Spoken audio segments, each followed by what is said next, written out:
This morning my son asked if I was worried that I didn't have a sermon written yet. Worried? No, not worried. So we're doing something a little different today. We are, instead of a sermon, we are going to have a little bit of a dialogue discussion with two of the artists who are featured in this gallery show through the lens of hope.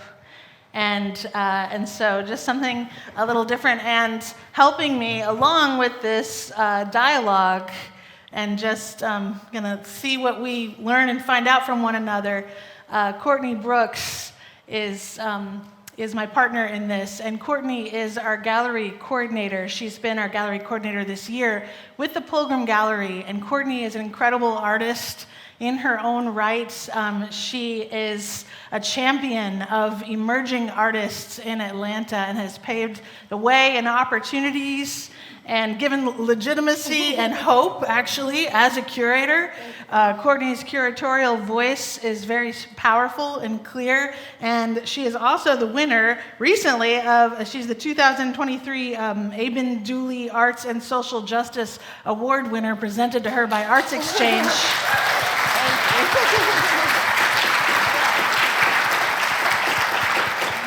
And I don't even think I'm fully able to express that Courtney's a big deal in Atlanta.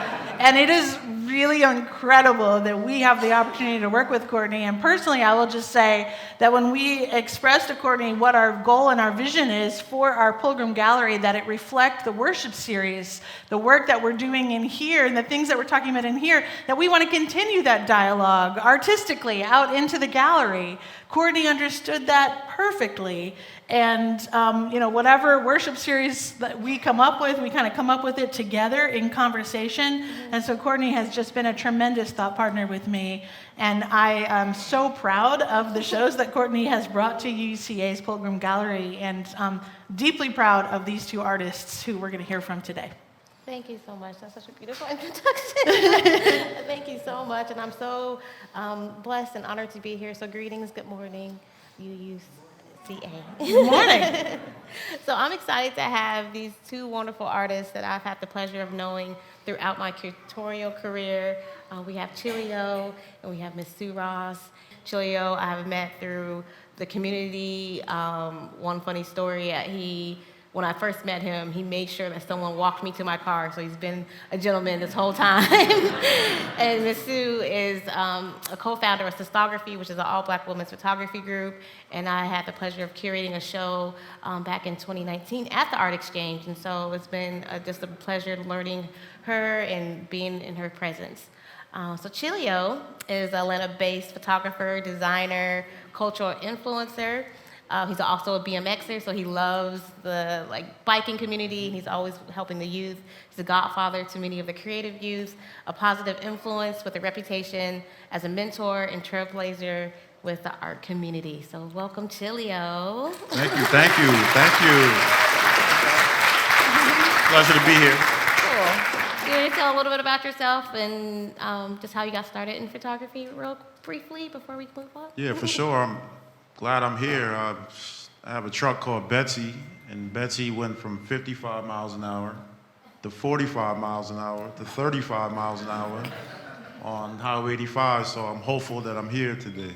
I hope I make it back home before I live here. This might be my new home. You're welcome. But anyway, my name is Chilio. Been in the game since about 2009. My previous background is in nonprofit. I used to work in the Head Start program and youth services on the Elaine Drager's watch, Sheltering Arms community. And I decided to leave out of that space and shift into entrepreneurialism. And from that decision, I went into fashion. And so from fashion, I'm here today. And like I was explaining earlier, we all remember 2008, 2009 when the economy crashed. And similar to what we're going through right now. But I couldn't afford to pay photographers $450 to $800 for photo shoots. So I had to take that money, invest into a camera, and just for functional sustainability in my business. And then I found out that I actually love what I'm producing. So I challenged myself to get into the artistry of photography.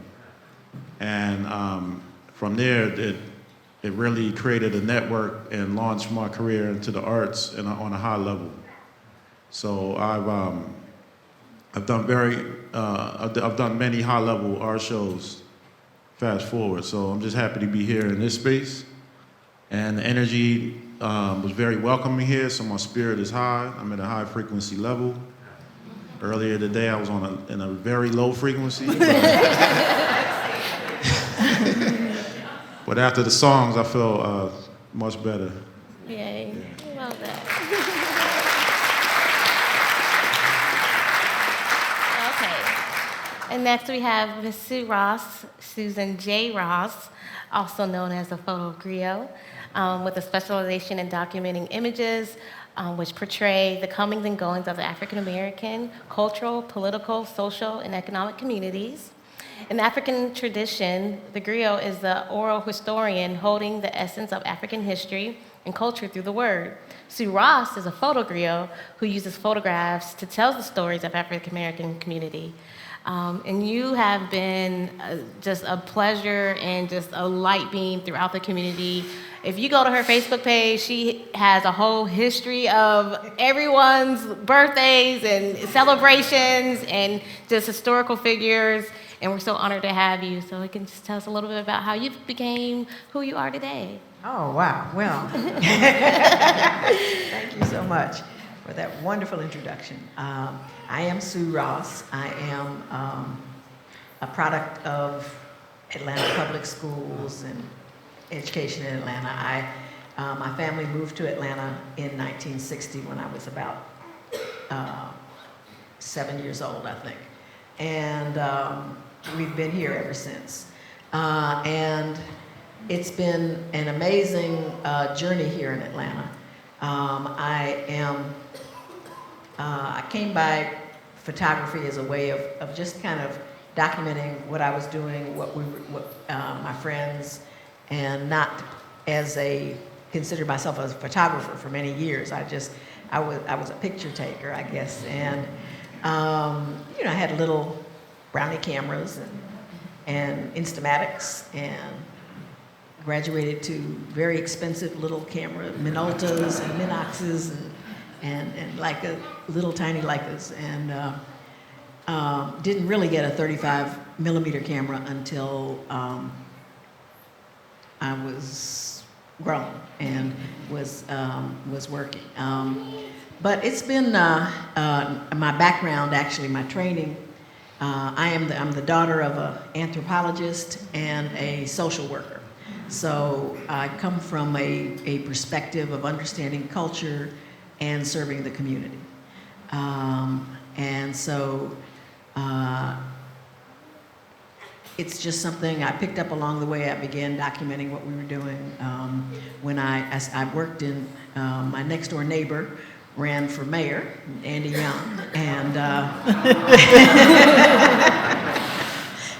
he wasn't all that well known. Well, I guess he was by that time because he had been to the UN and gotten fired and all. But anyway, he came to City Hall, and when he left the UN, they gave him a book with 36 pictures in it for all the places he had been all over the world. And he said, well, we're going to document what we do. And so 4 or 5 of us bought cameras, and then that's when I got my first SLR camera. And we began documenting what we were doing in addition to our regular jobs. So that's how I got kind of started on it. And then I was fortunate enough to meet up with a group of black photographers in Atlanta. We formed an organization called Zone 3 Photographic Workshop, and did a lot of, we taught each other, basically. We had educational workshops and things like that. And then we formed, the women photographers formed Sistography. So that's kind of a short history of how I got where I am. Awesome. Well, I wanted to, yes, amazing.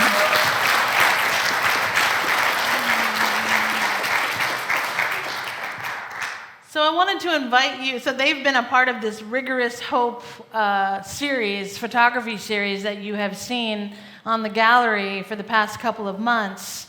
And, we've also been preaching and praying on rigorous hope and singing about rigorous hope here in our worship. And so I just wanted to invite you to maybe share a story from your photography career, a story that gives you a sense of that hope. So much of what we see, what we're faced with day to day, is contrary to a narrative of hope. And so as you look through the world, and especially through Atlanta, what do you have a story of hope from your photography career that you maybe want to share? So, Chilio? Oh, for sure. I guess I can go into the pieces that are on the wall in this beautiful place. Can we get it on screen, or is it okay? Here we go. All right. Let's start with the city. The city. If you look at the city, it kind of looks like it's crying a little bit. I shot that on a cell phone through Betsy, which is outside, who was grateful enough to get me here today. And I have tinted windows on that truck, and so it kind of muted the shadows, made it kind of like that dark, gritty feel. And sometimes we cry. Sometimes when we're not feeling good, we cry. And that's where rigorous hope comes in. Like, how do we get through these adversities? Like, what emotions that we have to get over so we can get back on an even plane? And those processes are different for everyone. But sometimes the city cries, so it's just like, how do we get back to sunny days? Mm-hmm. So, and skateboarder, I love that kid. I don't know if you're familiar with Ria's Bluebirds restaurant. Yeah, good people right there. But that's her son right there. Yeah, that's her son. And that's down in 404 Skate Park, and creatives used to dwell on Edgewood Avenue, but with the gentrification and the development going on down there, creatives basically can't afford to live over there. You have homes that's 1.2 million. So they all migrated back to this skate park right here. And at the skate park is where, because of my background in youth services, even though I don't do that anymore, I just pro bono that, if you will. It's just hard to turn that off.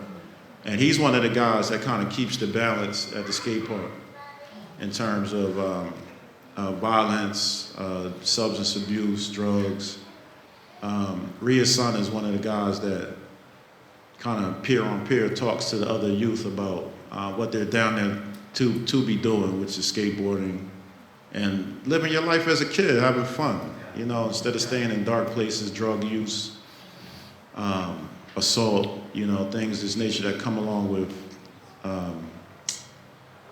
youth behavior sometimes. So that park is, my hope for that park, being that I mentor a lot of youth down there, is for them to use the space in a positive manner, what it was designed for.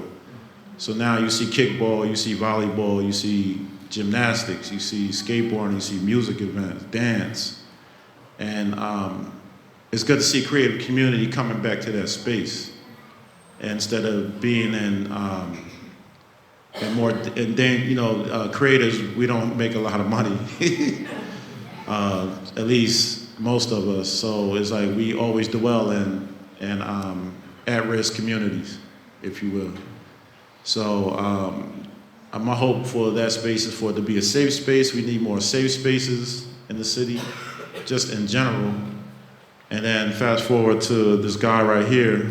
This is called Fight Through. The guy with the hair looking like Coolio. For those who know what that is. I preached about Coolio, actually, not that long ago. He's a Georgia guy. Met him in Soho, New York City, fashion mecca, during Fashion Week, during New York Fashion Week.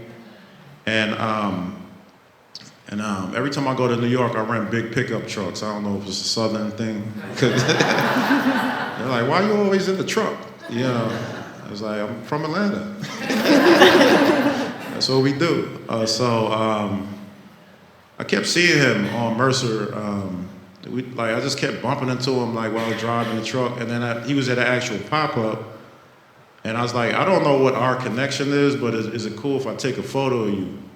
And at that time, he was there to launch his modeling career. Just brand new, newbie, and I caught this epic. I said, throw some punches or something like that. I don't know what made me say that. So when I was talking about rigorous hope, sometimes you have to fight through.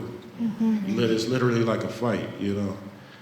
And whether it be depressive energy, whether it be financial struggles, whether it be coming up with solutions on how you're going to move forward in your career, sometimes you just have to fight through. So now this guy right here is one of the top iconic models in the fashion industry. So he fought through and made his name in the game, and he has a positive career now. Yeah, so those are my That's stories. beautiful. Yeah. Thank you. So, Miss Sue Ross, so we have some photos also from the show, yeah, and some of Sue's work and some of the amazing icons who she's had the chance to photograph. So yeah, I'm just wondering if you have a story of hope from your work, your life's work. Okay, well, I have two. One is a photograph that's not up there, but I was when I was working in city government in Maynard's third administration. I worked in city government for all of the African American mayors up until Andra. I retired while Keisha was mayor. You know, when I was in college and even as a young person, you know, we spent a lot of time protesting apartheid in South Africa, and some of the movement leaders who had been detained in South Africa, you know, many times Andy Young had some of their children living in his basement, or, you know, they might be students that my parents were teaching in over at Atlanta University. And so all through high school and college, we participated in a lot of anti-apartheid activities and marches and demonstrations, and what was a true, and we never thought, you know, of all the African countries began getting in their independence in the 60s, South Africa and Southern Africa region was the most intransigent and racist, and very much like, you know, we felt we had very much similar struggles in the American South and in South Africa. And so when the possibility came when Nelson Mandela was released from prison, and he came to the United States on a fundraising tour. He went to 3 cities. He went to New York, Los Angeles, and here in Atlanta. And seeing him walk off the plane in Atlanta as a free man, he was coming to raise money for his presidential bid for South Africa. And he was just truly amazing. And to be there at the airport to see, you know, first people like Harry Belafonte and others get off of the plane with him, and then to see him emerge and stand tall on the top steps of that flight as a free man who we never thought would get out of prison was a tremendous testament to hope and the possibilities of hope and change. So that's my main rigorous hope story. Of course, the second one has to do with the young lady who is the subject of my photograph, which is in the hallway down there, which is Miss Ann Nixon Cooper, at the age of 107. She was born before the turn of the last century, you know, so she lived over 100 years, and she lived through segregation, and she lived at a time when neither women nor blacks could vote.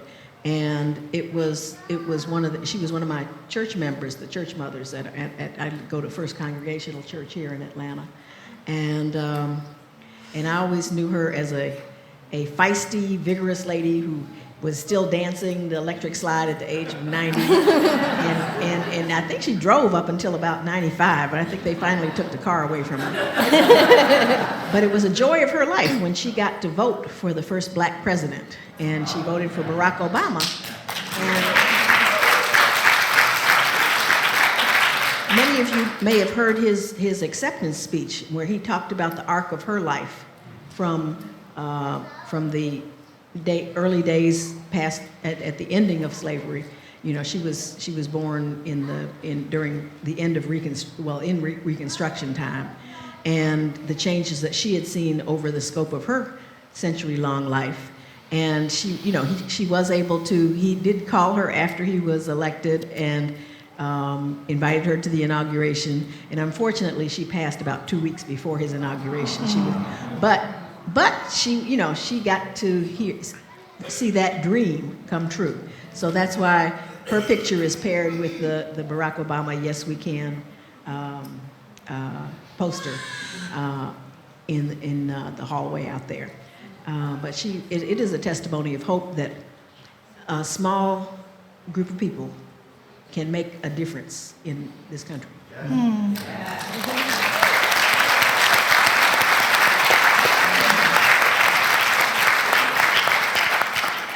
Well, I just want to thank you for inviting us to look through your lens of hope as you look out at your lives and the lives of folks in Atlanta and out into the world. So thank you for just inviting us to share that lens of hope, rigorous hope, with you for a moment. And thank you, Courtney, also for your curatorial vision with this show. Thank you all so much. Thank you. Thank you very much. Thank you.